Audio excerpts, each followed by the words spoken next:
Good morning everyone. ঘড়িতে এখন 7:30 বাজে। আমার স্নান ধান সমস্ত কিছু কমপ্লিট। এখন একটু চুলটা শুকিয়ে নিচ্ছি, বেশ ভালো লাগছে। মানে এত সকাল সকাল সবাইকে বেল বাজিয়ে তুলে দিয়েছি, সবাই উঠে পড়েছে, সবাই মোটামুটি স্নানে ঢুকে গেছে। আমরা এখান থেকে 9টা নাগাদ বেরোবো। তো খুবই মজা হচ্ছে ট্রিপটাতে, এত আনন্দ হচ্ছে কি বলবো। অনেক দিন পর সবাই একসাথে এইভাবে ঘুরতে বেরিয়েছি, মজা হুল্লোড় হই হুল্লোড় হচ্ছে, খুব ভালো লাগছে।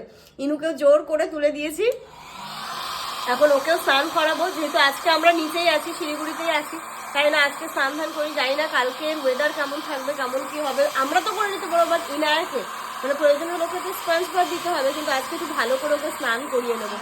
চলো, আমারও হেয়ার ড্রাই মোটামুটি হয়ে গেছে, এবার ইনুর পেছনে লাগবো। এটা কি কাজের, ভাগ্যিস নিয়ে এসেছিলাম, নইলে এখন মাথা খারাপ হয়ে যেত।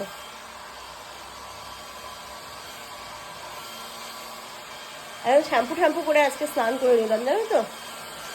কালকে এমনিও ট্রেন জার্নি করে এসেছি, আরে একটুই ট্রেন জার্নি, আহামরি কিছুই ছিল না।